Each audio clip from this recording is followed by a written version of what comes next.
الله أكبر الله أكبر الله أكبر الله أكبر. واحلل عقدة من لساني يفقهوا قولي. Au nom de Dieu, le très clément, le très miséricordieux, que la paix de Dieu soit sur notre messager Muhammad sallallahu alayhi wa sallam, ainsi que sa famille bénie, ses compagnons et tous ceux qui le suivront jusqu'au jugement dernier.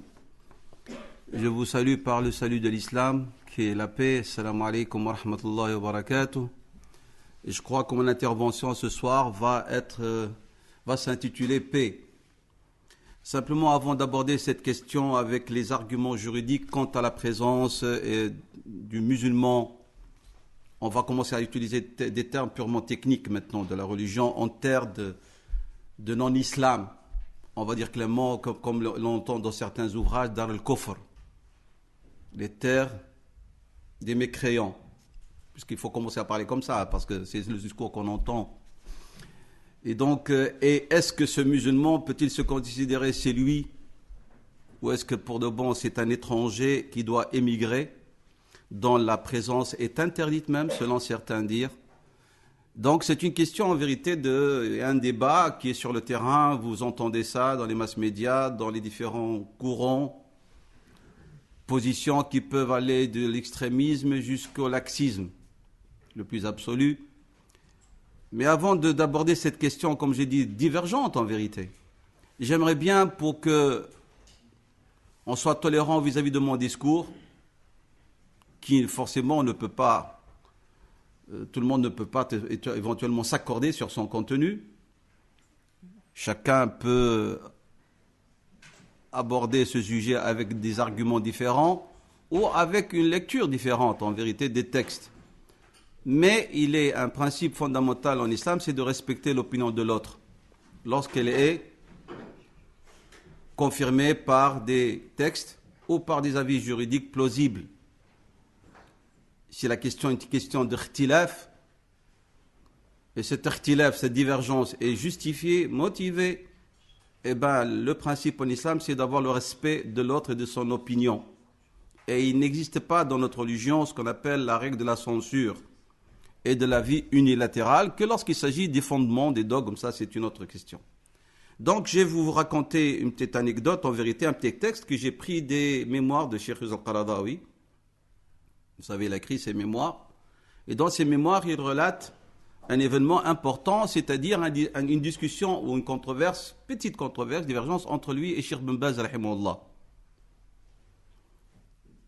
Donc le mufti de l'Arabie Saoudite, alayhi rahmatullah, et qui, dans les avis, sont considérés références par d'autres savants et d'autres courants. Alors, Cheikh Qaradawi dit, j'ai reçu une lettre de la part de son éminence, Cheikh Abdelaziz bin Baz, et le résumé de cette lettre est la suivante. Le ministère de l'Information lui a demandé avis à Cheikh bin Baz au sujet du livre de Cheikh al-Qaradawi intitulé Al-Halal wal-Haram, le permis, le licite et l'illicite en islam. Parce que certains éditeurs et diffuseurs voudraient que le ministère leur donne la permission de vendre ce livre en Arabie Saoudite.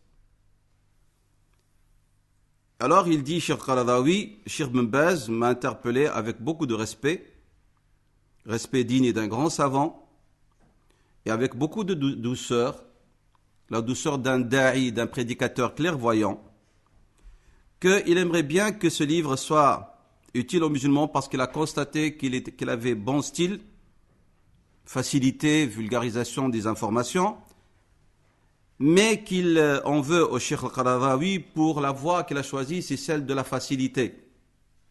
On critique Cheikh al-Qaradawi d'être quelqu'un de facile. Là où c'est haram, il dit halal. C'est ce que certains prétendent en vérité. Et donc, les mashayikh, c'est-à-dire le Cheikh bin Baz, a demandé avis aux différents savants d'Arabie Saoudite et il s'oppose à Cheikh al-Qaradawi dans son livre sur 8 points. Il y a 8 points sur lesquels ils ne sont pas d'accord. Et alors, Cheikh Ibn Baz, rahimahullah, cite ces 6 points. Premièrement, le premier concernant le vêtement de la femme. Vu que Cheikh Al-Qaradawi adhère à la vie qui considère que le visage et les mains ne sont pas à cacher. Donc, il s'oppose au niqab. Deuxième question litigieuse, c'est le travail de la femme. Troisième question, c'est concernant la musique. Quatrième question, as-sama'. As-sama', c'est la musique, entre guillemets, soufie. La 5e question, c'est concernant les photographies, les photos. Et puis, il cite aussi après la question de la cigarette. Et que Cheikh Qaradawi n'a pas tranché sur cette question, cette dernière question. Et la dernière, c'est concernant l'affection à éprouver vis-à-vis du non-musulman. Est-ce qu'on peut avoir de l'affection vis-à-vis d'un non-musulman ou non? Donc les savants d'Arabie Saoudite ne sont pas d'accord avec les avis de Cheikh Al-Qaradawi sur cette question. Alors Cheikh Al-Qaradawi dit, il a répondu avec respect, comme cela se doit, et il a écrit cette lettre dans laquelle il dit ceci: s'il est de droit de chaque personne, à chaque personne de choisir l'islam comme religion, et surtout lorsqu'il s'agit d'un érudit, il ne lui revient pas de droit de changer d'avis pour faire plaisir à quiconque. Je ne change pas pour vous faire plaisir. Je change, c'est qu'il y a un argument. Comme disait l'imam Malik, rahimahullah, ou l'imam Shafi avant lui, même Abu Hanif, rahimahullah, je donne mon avis, mais si vous trouvez le hadith authentique qui s'oppose à mon avis, jetez mon avis contre le mur et attachez-vous au hadith. Donc ce n'est pas question de faire plaisir. Donc Cheikh Al-Qaradawi dit, il n'est pas question de faire un ijtihad et puis le défaire pour faire plaisir à des personnes qu'on aime. Et si mon avis était un avis qui n'était pas fondé, je suis prêt à m'en défaire pour vous faire plaisir, votre éminence, par respect que j'ai vis-à-vis de vous. Mais Allah a voulu qu'il y ait une règle dans l'univers, c'est que les gens vont diverger. Même par rapport à la vérité, même si elle est évidente, il y aura divergence, ceux qui vont l'accepter, ceux qui vont la refuser. Et Allah subhanahu wa ta'ala fait que cette religion a comme qualité ou spécificité, c'est que il y a possibilité de divergence dans les furu'a, dans les questions subsidiaires ou secondaires, c'est-à-dire sujettes à l'analyse juridique et à l'ijtihad, à la divergence juridique. Et puisque cette divergence, se situe dans le cadre de la loi, c'est une divergence tolérée. Les compagnons du prophète, Sahaba radiallahu anhum, leurs successeurs, at-tabi'un, et les grands imams ont divergé. Et cela n'a pas conduit la Ummah à une division. Et cela n'a pas donné comme conséquence un rejet au niveau de l'affection. Et les uns, ils ont prié derrière les autres. Quant aux questions que vous avez soulevées, votre éminence, elles sont sujet de divergences très anciennes.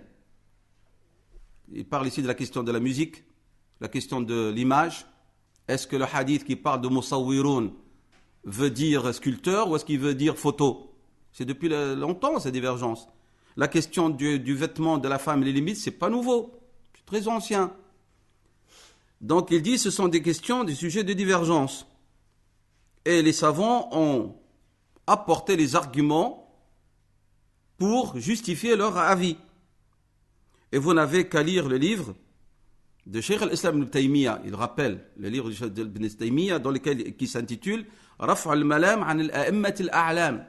C'est-à-dire lever tout dénigrement vis-à-vis des imams, des éminents imams, pour dire que leur divergence est tolérée. Ça, c'est Ibn Taymiyyah qui a écrit ce livre pour dire que la divergence, elle est tolérée, ou qu'on ne peut pas dénigrer un qui a contredit l'autre. Concernant maintenant la dernière question de Tadrin, on n'a pas compris mon avis. Je suis parmi ceux qui sont les plus rigoristes concernant cette question. Et j'ai même pris position quant à l'interdiction de la cigarette. Et c'est une illusion de la part de ceux qui ont lu mon livre de croire que je le tolère. Même que j'ai dit que le fait de cultiver le tabac est sujet à la même sentence quant à l'interdiction de la consommation de la cigarette. Donc, c'est-à-dire interdiction de cultiver le tabac.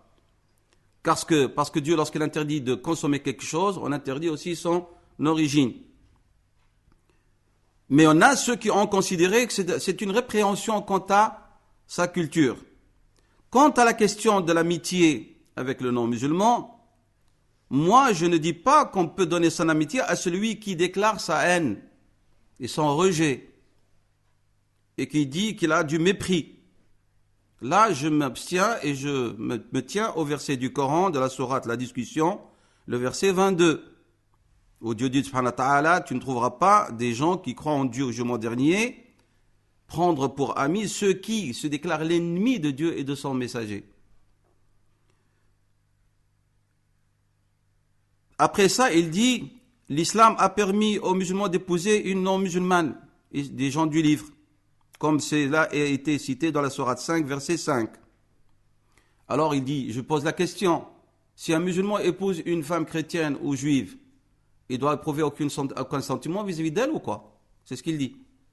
Il dit, il se marie avec une femme, et nous savons, dans une relation conjugale, il y a de l'intimité, il y a de l'amour, il y a de l'affection. Quoi? Il dit, une femme, ils sont des gens du livre. On lui interdit d'éprouver du sentiment vis-à-vis d'elle.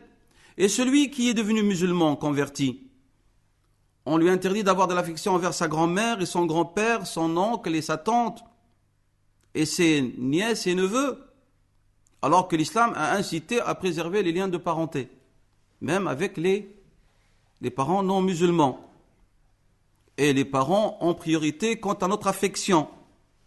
De toute façon, je prie votre éminence que cette divergence sur des questions secondaires ne doit pas être une cause pour interdire que mon livre soit diffusé. Il dit, Cheikh Al-Qaradawi, après j'ai su que le livre on a permis que ce livre soit vendu sur le territoire de l'Arabie Saoudite. Ça pour vous donner un avis, c'est-à-dire un aperçu que si Ahl al-Ilm, si les savants, les premiers ont divergé, déjà les compagnons ont divergé sur des questions d'ijtihad. Il ne faut pas que nous qui vivons maintenant au XVe siècle, après Hijr, au XXIe siècle, nous venons pour alimenter une divergence existante, mais avec une manière qui est non conforme à l'esprit de l'islam, qui est le fait de respecter la vie de l'autre et de ne pas commencer à afficher du mépris ou des insultes ou autres. Moi, tout le monde sait que j'ai toujours une position lorsque j'aborde une question, de l'aborder d'une manière objective, on va dire plutôt académique, mais cela n'empêche pas, bien sûr, que j'exprime mon avis quant aux arguments qui me semblent les plus plausibles ou les plus adaptés à des situations. Et que je vais faire une deuxième remarque, c'est que vous devez faire attention lorsque vous lisez le Coran et la Sunna, vous devez situer le texte dans son cadre légal. D'où la connaissance obligatoire d'une science que, et toujours, je rappelle moi, cette science, c'est la science de Asbab al-Nuzul, les causes de la révélation. Il y a des causes de la révélation du Coran et des causes qui sont à l'origine de paroles, de positions, de prescriptions qui émanantes de la part du prophète sallallahu alayhi wa sallam. Si on ne comprend pas le contexte dans lequel Dieu a révélé, alors l'application elle est mauvaise. On a des versets du Coran qui parlent de guerre, de situations de guerre que les musulmans ont vécues, persécutés, méprisés, exilés. Et c'est normal que Dieu, subhanahu wa ta'ala, leur dit voilà la position à avoir. Et puis il y a des situations de paix, où Dieu dit voilà qu'on est musulmans, quelle position doivent-ils avoir. Des situations ambiguës, voilà quelle position il faut avoir. Nous, qu'est-ce qu'on fait? On prend des versets et on les plaque par rapport à une réalité pour des raisons d'ordre politique ou des nouvelles situations qui sont nées suite à des choix stratégiques, géopolitiques et autres. Et alors, il y a des jeunes qui s'expriment d'une manière non conforme à l'esprit du texte, jusqu'à même aller à une position totale avec même l'islam et son essence. Je donne un exemple rapide. L'islam est une religion qui accorde beaucoup d'importance à l'éthique, l'akhlaq. Même dans la situation la plus catastrophique, c'est celle de la guerre, les musulmans ne doivent jamais perdre de vue leur éthique. Ça, c'est une position claire. Il ne revient pas de droit à un musulman, une musulmane qui croit en Dieu au jugement dernier, de massacrer des enfants, des femmes, des vieillards. Il ne revient pas de droit de détruire les constructions, de déraciner les arbres, de brûler les cueillettes, les cultures. C'est interdit. Il ne revient pas de droit aux musulmans de ne pas respecter les lieux de culte des autres. C'est interdit parce que les recommandations du prophète sont là. Et les recommandations d'Abu Bakr sont là. On les a tous dans des textes clairs. Vous allez passer, a dit Sayyidina Omar, Sayyidina Abu Bakr, par des gens qui se sont retirés de la vie pour adorer Dieu. Il parle des monastères. Ne leur faites pas du tort, il a dit. On ne fait pas du tort. Et donc cette règle d'éthique, elle reste la même, elle ne changera pas. Même si les musulmans sont méprisés, persécutés, etc., ils ne perdront jamais de vue leur éthique. La preuve, les derniers versets de la sourate 16. Lorsque Sayyidina Hamza a été tué par traîtrise, et puis il a été défiguré, les compagnons tellement attristés par ce qui est arrivé, ils ont fait le vœu de, s'ils gagneront une prochaine guerre, ils allaient massacrer, défigurer 70 personnes parmi les non-musulmans. Dieu a révélé le verset pour leur dire non. Non, c'est interdit. On ne peut pas, sous la passion et la colère, bafouer les règles morales et éthiques. قال تعالى وإن عاقبتم فعاقبوا بمثل ما عوقبتم به ولئن صبرتم لهو خير للصابرين واصبر وما صبرك إلا بالله ولا تحزن عليهم ولا تكن في ضيق مما يمكرون. Ce qui nous apporte à la fin ici, إن الله مع الذين تقوا, Dieu est avec ceux qui sont pieux et ceux qui cherchent l'excellence. والذين هم محسنون. On cherche l'excellence en tout, même dans l'attitude la plus, comme j'ai dit, grave, qui est celle de guerre, et on se trouve confronté à des personnes qui, lorsqu'ils avaient le dessus, ils ont agi d'une manière abominable. Eh bien, il ne nous revient pas de droit d'agir de même. Et ceci, vous le connaissez, qu'est-ce que Rasul a fait lorsqu'il a repris Mecca? Il leur a dit, partez, vous êtes libres. Et c'est ce qu'a fait Salah ad-Din al-Ayyubi. Saladin, lorsqu'il a repris Jérusalem, il n'a pas massacré les croisés. Alors que, avant peu, les croisés, eux-mêmes, ils envoient des lettres décrivant les rivières de sang dans lesquelles baignaient leurs chevaux. Sont des musulmans. Il ne nous revient pas de droit d'agir parce que nous avons des règles d'éthique.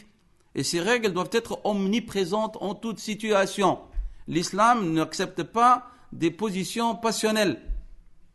L'islam a des règles strictes, des prescriptions, des directives divines et prophétiques, et nous devons nous y soumettre, quelle qu'elle soit la situation par laquelle passent les musulmans. C'est ahurissant ce qu'on entend comme discours des gens qui s'expriment, mais en dehors du texte en vérité. Et cela est tout à fait interdit, totalement interdit. Voilà, donc ça c'est très important. Donc de situer ce cadre-là et de vous rappeler l'essence même de votre religion, qui est une religion qui accorde une importance primordiale à l'éthique. Ceci c'est dit. Maintenant, je vais parler, mon sujet je vais le diviser comme suit. Je vais parler au début de la présence des musulmans, historiquement, et puis actuellement en Europe et en Occident de façon générale. Et puis je parlerai après de l'attitude à avoir dans ce cadre-là. Et de là, je vais aller vers les questions, bien sûr, litigieuses que vous connaissez. Est-il permis à un musulman de résider dans un pays non musulman ou doit-il partir? Est-ce qu'on peut participer aux élections ou non? Est-ce qu'on peut être électeur ou même élu ou non? Quelle est notre position vis-à-vis de la démocratie? Rapidement. Et je parlerai de ce fameux sujet que beaucoup targuent et l'utilisent. Et si vous n'êtes pas d'accord avec eux, ils vous excommunient carrément. C'est la question de wala ou al-bara. Al-wala, c'est-à-dire être l'allié des musulmans et rejeter et renier tout lien avec le non-musulman. J'expliquerai tout ça avec des arguments. Comme j'ai dit, je ne suis pas ici pour venir pour convaincre personne.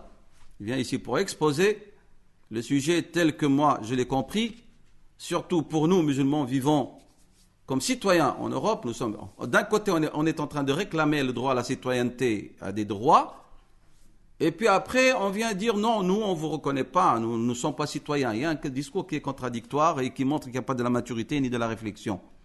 Donc, Allah subhanahu wa ta'ala dit dans la sourate 213, le sourate 2, le verset 213, sourate al-Baqarah, Dieu dit subhanahu wa ta'ala, كان الناس أمة واحدة فبعث الله النبيين مبشرين ومنذرين.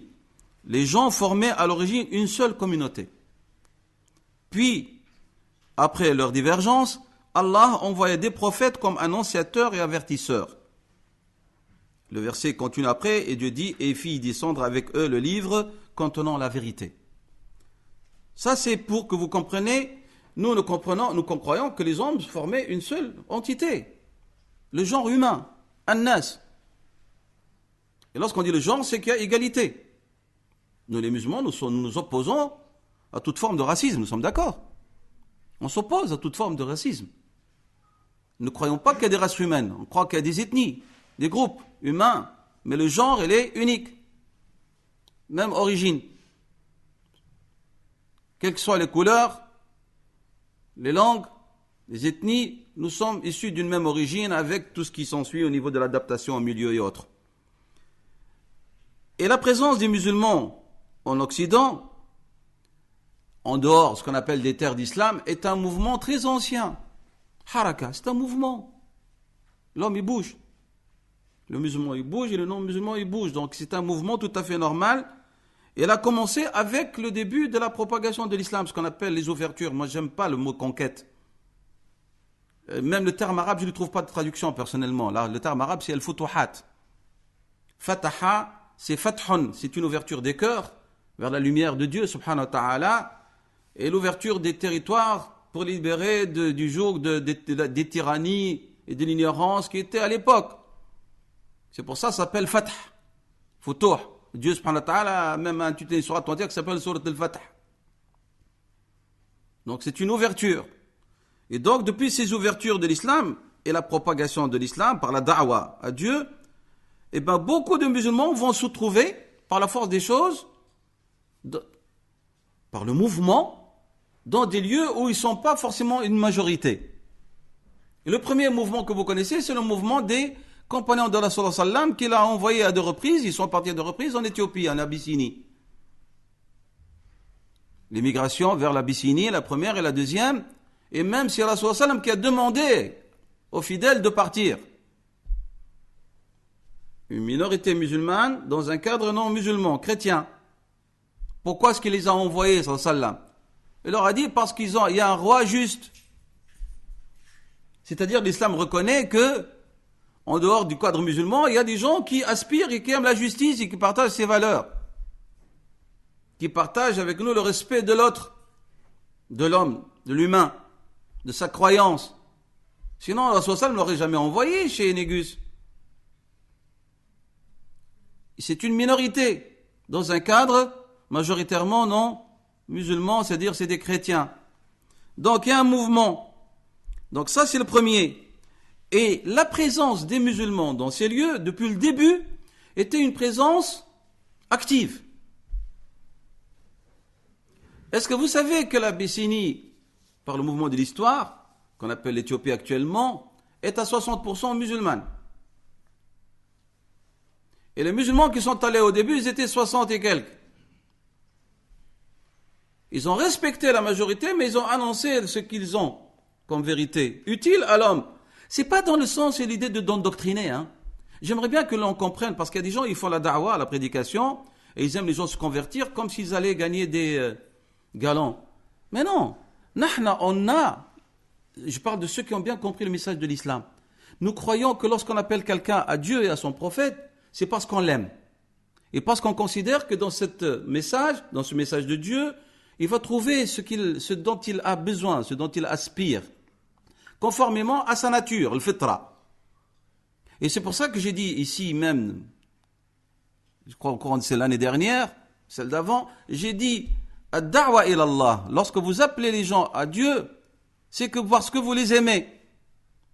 Celui qui n'aime pas les gens, il ne peut pas être un prédicateur, il ne peut pas appeler les gens à Dieu. Celui qui appelle les gens à l'islam en les insultant, c'est un mauvais prédicateur. Il n'a rien compris. Da'wa ilallah hubb. Lorsque j'appelle les autres à Dieu, c'est parce que je les aime. Celui qui aime, il ne méprise pas, il respecte la dignité de l'autre, ses sentiments. Et c'est pour ça que vous ne trouvez nulle part que Rasulullah sallam a maudit un individu, excepté celui qui a déclaré la haine, là, comme Abu Jahl. Mais en général, Rasulullah sallam, jamais il n'agressait les individus. La mécréance comme phénomène, oui, il est banni, mais pas les individus. Et donc, j'ai dit, donc, le mouvement est donc, les musulmans, ils avaient une présence positive. La première année de leur arrivée à Mecca, en Éthiopie, ce petit groupe de compagnons de Rasulullah sallam, méprisés, persécutés, ils ont envoyé 36 Éthiopiens qui sont allés prononcer le témoignage de la foi à Mecca, encerclé, où Rasulullah sallam était resté encerclé malgré tous les dangers qu'il y avait.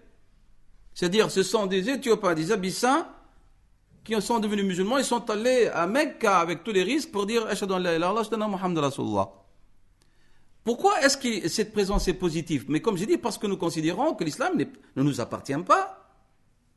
C'est la religion de Dieu, nous avons mission de la transmettre avec tout l'amour et le respect qu'on a de l'autre. Si l'autre il ne vous aime pas, il vous respecte pas, vous le respectez pas, il vous fait pas confiance, il vous écoutera pas. Parce qu'il doit savoir que c'est pour lui. Et donc, c'est pas pour grossir le nombre des fidèles. Donc, et pourquoi aussi cette présence est positive? Maintenant, dans le sens absolu, je ne parle plus de da'wa maintenant. Notre présence doit être positive à tous les niveaux parce que notre prophète sallallahu alayhi wa sallam, il a dit dans un hadith, Al-mu'minu, le croyant et la croyante, Kal-ghaythi. Al-ghayth, c'est pas la pluie, c'est la bonne pluie là. Parce que vous avez la pluie torrentielle qui peut détruire tout, et puis vous avez une pluie qui est très utile. Ça s'appelle al-ghayth en arabe. Il a dit qu'al-ghayth aynama halla nafa'a ou aynama waqa'a nafa'a. Là où il tombe, il est utile. Là où vous trouvez normalement, vous devez être utile.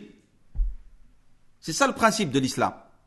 Là où vous trouvez, vous devez être utile à vous et aux autres.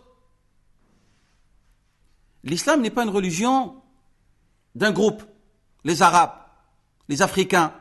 L'islam c'est une religion universelle. Elle s'adresse aux hommes. Ya ayyuhan nas. C'est normal alors lorsque tu rencontres ton prochain, al-insan, tu dois lui parler de cette religion. Mais il y a des règles, il y a des principes, il y a des manières. Donc, c'est une présence positive et c'est ce qui était le cas des musulmans tout le long de l'histoire. Je ne parle pas des périodes de décadence, moi je parle lorsque les musulmans étaient des gens positifs, là où ils se trouvaient, ils étaient utiles. Et ils agissaient dans le bon sens. Dans le bon sens. Actuellement, on entend des jeunes qui vous disent « Ouais, il ne faut pas avoir des transactions financières avec des non-musulmans. » Vous savez, il y a un proverbe arabe qui dit « Des rires, mais comme des pleurs. » Parfois, on a envie de rire, mais en vérité, on a envie de pleurer. Lorsqu'on entend un discours aussi ignorant, alors que dans le Coran, Dieu dit qu'il vous est permis de commercer avec les non-musulmans, que les hadiths de Rasulullah disent qu'on a le droit de commercer avec des musulmans, que tous les savants de l'islam sont unanimes. Unanimité, c'est même pas question de divergence. Ijma', l'umma, de la umma, qu'on a le droit de s'associer à un non-musulman, sans tenir compte de l'origine de son argent. Parce que ce qui m'est interdit à lui ne l'est pas pour lui. Donc je ne peux pas lui appliquer mes règles. Mais simplement, on nous dit que le sujet du commerce soit un sujet halal. C'est-à-dire, vous ne pouvez pas fabriquer du vin ou je ne sais pas quoi, mais le principe de l'association, il est permis. Ici, à toute époque.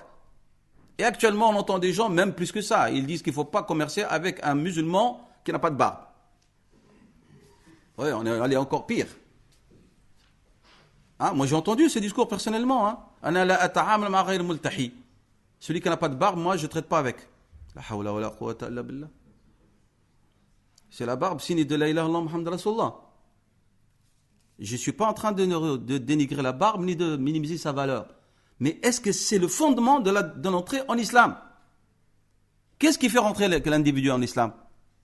Shahadatu an la ilaha illallah wa anna Muhammadan Rasulullah. Même la position de l'imam Ahmad concernant celui qui délaisse la prière, qu'il juge, lui, l'imam Ahmed kafir. L'imam Ahmed considère celui qui prie pas, et qui se dit musulman et qui prie pas, il est mécréant. Sa position n'est pas partagée par la majorité des savants, y compris l'imam Shafi'i et son maître. Et dans une controverse entre l'imam Shafi'i et l'imam Ahmed n'a pas su répondre à l'interpellation de l'imam Shafi'i. Sur cette question, il n'a pas su lui répondre. Et nous on dit, t'as pas de barbe, t'es kafir. Nulle part, ça n'existe. C'est pour vous montrer, c'est-à-dire la légèreté du discours. Et la précipitation dans les sentences qu'on prononce, alors qu'il s'agit de quelque chose de très, très, très, très grave. Donc, le musulman, donc, en toute époque, il a été quelqu'un d'actif. Ça, c'est auparavant. Maintenant, il était musulman en terre qui n'est pas terre musulmane. Mais maintenant, le débat, c'est autre chose. C'est plus grave. Maintenant, nous avons des musulmans résidents, citoyens. C'est même plus des étrangers qui viennent pour commercer et partir. On a maintenant des musulmans issus des terres non musulmanes, entre guillemets, qui sont les convertis. Où est-ce qu'ils vont aller? Surtout à l'époque où maintenant où tout est avec visa et permis de travail, sinon tu n'as même pas le droit d'entrer. On va tous émigrer en Arabie, vous ne pouvez pas y aller, vous savez, même pour faire le hajj, il vous faut un visa. Et si on vous attrape, vous recevez une bonne raclée et vous êtes jeté en prison puis dehors. Parce que vous avez dépassé la période du séjour. Je n'invente pas, c'est les règles qui sont strictes en Arabie. Qu'est-ce qu'on fait avec les convertis? On va leur dire allez vivre dans un no man's land. Voilà, ils vont être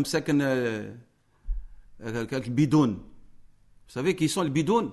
Bidounes, ce sont des gens qui vivent dans les régions du Golfe depuis 3 générations. Mais ils ne sont pas d'origine koweïtienne ou autre. Depuis 3 générations, on ne leur donne pas de nationalité. C'est interdit. Tu es koweïtien si tu es koweïtien de père et mère, depuis des générations. Celui qui est là depuis 3 générations, il a ce qu'on appelle le statut de bidoun. Bidoun, c'est-à-dire sans, S-A-N-S. Comme ça, dans son passeport et sa carte d'identité, sans, S-A-N-S. En arabe, c'est encore plus rigolote. Bidoun, c'est-à-dire, parce que dans le dialecte populaire, le bidoun, c'est le bidon. Donc, vous imaginez le ridicule dans lequel nous sommes. Vous voyez, on rigole, mais en vérité, ça fait pleurer, normalement, des situations pareilles. Et donc, actuellement, nous sommes en présence de quoi? De citoyenneté musulmane en Occident, de musulmans issus de l'Occident lui-même, et qui ont donc des liens familiaux, de sang, et des liens d'alliance. On vient bafouer tout ça, comme ça, par une lecture légère. Parce que nous avons la haine vis-à-vis du choix politique, stratégique, géopolitique de tel pays ou tel pays. Il ne faut pas mélanger les choses. Il faut garder le discours légal sur la question. Ne confondons pas, comme j'ai dit, les sujets et n'agissons pas, ne réfléchissons pas d'une manière passionnelle. Respectons les textes et qu'est-ce qu'ils disent. Et c'est ça qui fait que l'islam est unique. On dit que l'islam il est au-dessus de toute vérité, parce qu'il est la vérité. Al-Haqqu ya'lu. Il est toujours en dehors de toute vérité. Il est au-dessus de ta vérité et de ma vérité. De ta conception. Parce que c'est une religion qui vient de la part de Dieu, elle est d'origine divine. Et lorsque je dis La ilaha illallah Muhammad Rasulullah, j'ai dit que je m'y soumets. C'est pour ça que je m'appelle le musulman, le soumis, Allah subhanahu wa ta'ala. Et non pas je me soumets selon mes humeurs. Ou je fais une lecture selon mes humeurs. Les vérités de l'islam ne changent pas. Donc je reviens à la question tout à l'heure, éthique, elle ne change pas. Elle est toujours omniprésente. C'est pas parce que lorsque je suis en position de force, je suis quelqu'un de tolérant avec les non-musulmans, mais je suis faible et je suis pas tolérant. Ça n'a rien à voir. Ça n'a rien à voir. Le principe reste toujours. Il ne changera pas. Donc, deuxième point, les musulmans qui se sont trouvés donc dans un cas après les ouvertures, ils ont agi aussi sur un cadre international. Et vous n'avez qu'à regarder les livres du fiqh, les livres du droit, vous allez trouver un grand chapitre qui parle des relations internationales et des échanges commerciaux entre les musulmans et les non-musulmans, et les règles qui régissent cela. Même que vous avez un savant comme l'imam Abu Hanifa, rahimahullah, dont l'avis a été utilisé dans une fatwa contemporaine, on partage pas, ça c'est autre chose. C'est la fatwa que Cheikh Al-Qaradawi a énoncée sur le riba. Il s'appuie sur cet avis de l'imam Abu Hanifa. Qu'est-ce qu'il dit? Abu Hanifa, il permet que l'on traite avec usure avec le non-musulman qui ne vit pas en terre d'islam. Abu Hanifa, il a donné cet avis, quoi. Il dit, un musulman, il va commercer en dehors des terres d'islam, puis il n'a plus de moyens d'argent, il est obligé d'emprunter chez un non-musulman, et le non-musulman, dans ses règles, il y a le système usuraire. Il dit, je lui permets. C'est un ijtihad d'Abu Hanifa. C'est un ijtihad. Je ne peux pas dire que son avis il est sacro-saint, mais c'est son avis. Il a dit ça, et l'imam Sarkhasi en parle dans le Mabsout, qui est la référence du fiqh hanafite. C'est cet avis-là que Cheikh Al-Qaradawi a utilisé pour la fatwa concernant le riba pour les musulmans vivant en Europe, si je peux dire. Mais la grande majorité, comme vous savez, ils ont rejeté cette fatwa parce que lorsque le texte est évident, on ne peut pas se permettre des choses haram lorsque le texte est explicite, sauf dans le cas de nécessité vitale. Donc là, on parle donc de transactions. Et donc, vous voyez qu'on a pris en considération les relations.